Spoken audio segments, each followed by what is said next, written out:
प्राचीन उज्जैनी नगरी का पराक्रमी राजा विक्रमादित्य अपनी बुद्धिमत्ता और न्यायप्रियता के लिए प्रसिद्ध था।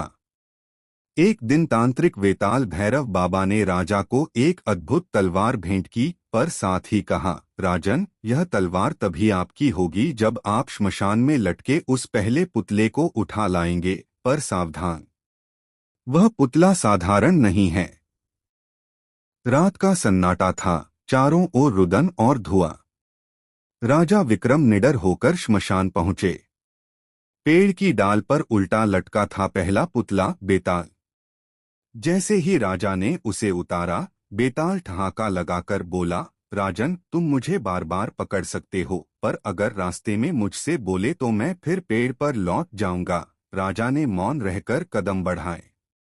तभी बेताल ने कहा, राजन, समय काटने को एक कथा सुनो, और यदि अंत में तुम सत्य जानते हुए भी चुप रहे तो तुम्हारा सिर फट जाएगा। बेताल ने कथा शुरू की। एक बार काशी में एक व्यापारी की पुत्री थी, सुमन। उसका विवाह एक साहसी युवक अर्जुन से हुआ। विवाह के बाद अर्जुन युद्ध पर चला गया।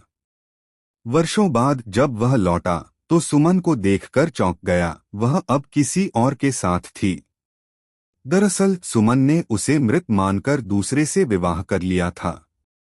अब प्रश्न था, सुमन किसकी पत्नी कहलाए? राजा विक्रम कुछ देर मौन रहे, फिर बोले, बेताल, सुमन उस पहले पति की पत्नी है जिसने पहले उसका हाथ थामा था।